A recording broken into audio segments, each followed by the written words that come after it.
Welcome to யாவரும் கேளீர். நான் உங்க பத்ரி பேசுறேன்.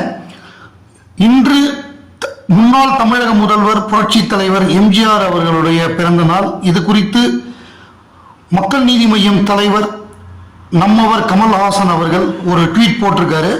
அதில் என்ன சொல்லியிருக்காருன்னா, தமிழ் திரையுலகில் ஒப்பாரும் மிக்காரும் இல்லாத மக்கள் சகாப்தமாக திகழ்ந்த பேராளர் பொன்மனச்செம்மல் எம்ஜிஆர் அவர்களின் பிறந்த நாள் இன்று. ஏராளமான ஜனங்களின் இதயத்தில் இன்றும் இருக்கும் இனியவர் இவர் போல யாரென்று ஊர் சொல்ல வாழ்ந்த புரட்சி தலைவரின் ஞாபகங்கள் இன்று போல் என்றும் வாழ்க அப்படின்னு சொல்லி புரட்சி தலைவர் எம்ஜிஆர் அவர்களுக்கு அஞ்சலி செலுத்தியுள்ளார் உலகநாயகன் கமல்ஹாசன் அவர்கள். இந்த ஆண்டை பொறுத்தவரைய இது உலகநாயகன் கமல்ஹாசன் ஆண்டு அப்படின்னு சொன்னா அது மிகையாகாது. ஏன்னா அந்த மாதிரி படங்கள் தொடர்ந்து வரப்போகுது. அவர் பிரபாஸோட நடிக்க போற படம், அதுக்கப்புறம் இந்தியன் 2, இந்தியன் 3, அதே மாதிரி தக் லைஃப் 22ஆம் தேதி படப்பிடிப்பு ஆரம்பிச்சு ஜனவரி 22 ஜூன் மாதத்துக்குள்ள ஒட்டுமொத்த படப்பிடிப்பு முடிஞ்சிடும். இதுல ஒரு மகிழ்ச்சியான விஷயம் என்ன அப்படின்னா, இன்னைக்கு நெட்ஃபிளிக்ஸ் இந்தியா சவுத் அவங்க ஒரு போஸ்ட் போட்டிருக்காங்க. 2 போஸ்ட் போட்டிருக்காங்க நம்ம கம்பெனி சம்பந்தமா, ராஜ்கமல் சம்பந்தமாக.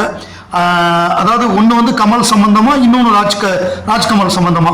அந்த இந்தியன் 2 பத்தின ஒரு நெட்ஃபிளிக்ஸுடைய ட்வீட் என்ன அப்படின்னா, Senathipathi back with the vengeance and we could not be more fired up. Indian 2 is coming soon to Netflix in Tamil, Telugu, Malayalam, Kannada, Hindi after theatrical release.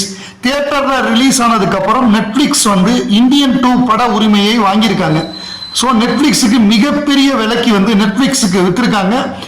So Indian 2 release ஆகிறதுக்கு தயாராகிடுச்சு. வியாபாரம் முடிஞ்சு போச்சு, டிஜிட்டல் அண்டு இது முடிஞ்சு போச்சு, சேட்டலைட்டு. ஸோ இனிமேல் டைரக்டாக தியேட்டரிக்கல் தான். தியேட்டரிக்கல் கேட்கவே வேண்டாம், லைக்கா ரெட் ஜெயண்ட் தான் ரிலீஸ் பண்ண போகிறாங்க. அவங்க தான் அந்த படத்தோட ப்ரொடியூசர்.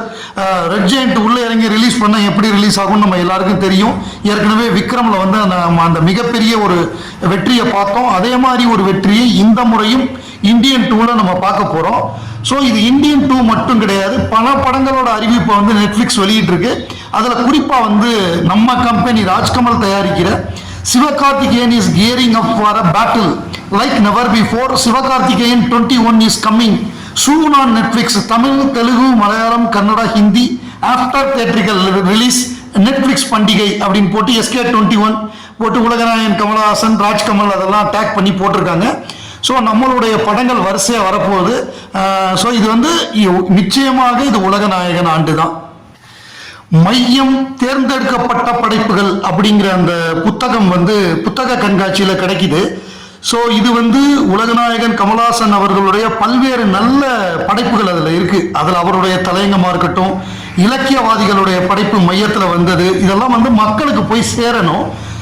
இது குறித்து நம்முடைய கமல் டேட்டா பேங்க் சுந்தரேசன் அவர்கள் ஒரு பதிவு போட்டிருக்காரு. ரொம்ப சென்சிபிளான பதிவு. அது என்னன்னா, சென்னை புத்தக கண்காட்சி நேற்று விஜயம் செய்தேன். அன்று 1987 ஆரம்பித்த மையம் பத்திரிகையின் முக்கிய நிகழ்வுகள் அனைத்தும் ஒரே புத்தகத்தில் இருந்ததால் மலரும் நினைவுகள். விலை 700, லெஸ் 10%, கொஞ்சம் அதிகம்தான். அபூர்வமான படங்களும் கலரில் இல்லை, மேக்சிமம் பிளாக் அண்ட் ஒயிட் படங்களாக தான் இருக்கு.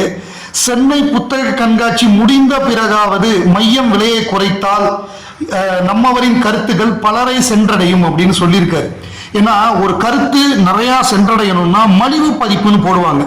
ஸோ அந்த மலிவு பதிப்பு போடுறப்ப விவேகானந்தருடைய பொன்மொழிகள் அந்த மாதிரி இதெல்லாம் பார்த்தீங்கன்னா 2 ரூபா 1 ரூபாய்க்கெல்லாம் அந்த புத்தகம் போடுவாங்க.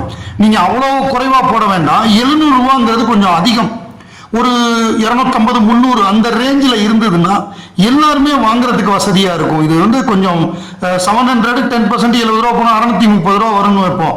அது கொஞ்சம் அதிகம் தான். அதை பாதி ஆக்கினா நல்லா இருக்கும். ஏன்னா பொன்னியின் செல்வனே எல்லாருக்கும் போய் சேர்ந்ததுக்கு காரணம் மலிவு பதிப்பு. அதாவது இப்போ பொன்னியின் செல்வன் நான் புத்தக கடைக்கு போய் வாங்குறேன் அப்படின்னா அதோடைய விலை மலிவு பதிப்பு கம்மியாக இருந்தது. அது ஒரு மிக முக்கியமான காரணம். அப்போதான் அதுக்கு மக்களுக்கு எல்லாம் போய் சேரும். இப்போ உதாரணத்துக்கு பார்த்தீங்கன்னா, பொன்னியின் செல்வன் 6 தொகுதிகள் 300 மதிப்புள்ள இந்த நூல் சலுகை விலையில் 195 மட்டுமே அப்படின்னு அவங்க போட்டிருக்காங்க. ஸோ நான் அந்த எடிஷன் தான் வாங்கினேன். நான் வாங்கி 10 வருஷத்துக்கு மேலாச்சு.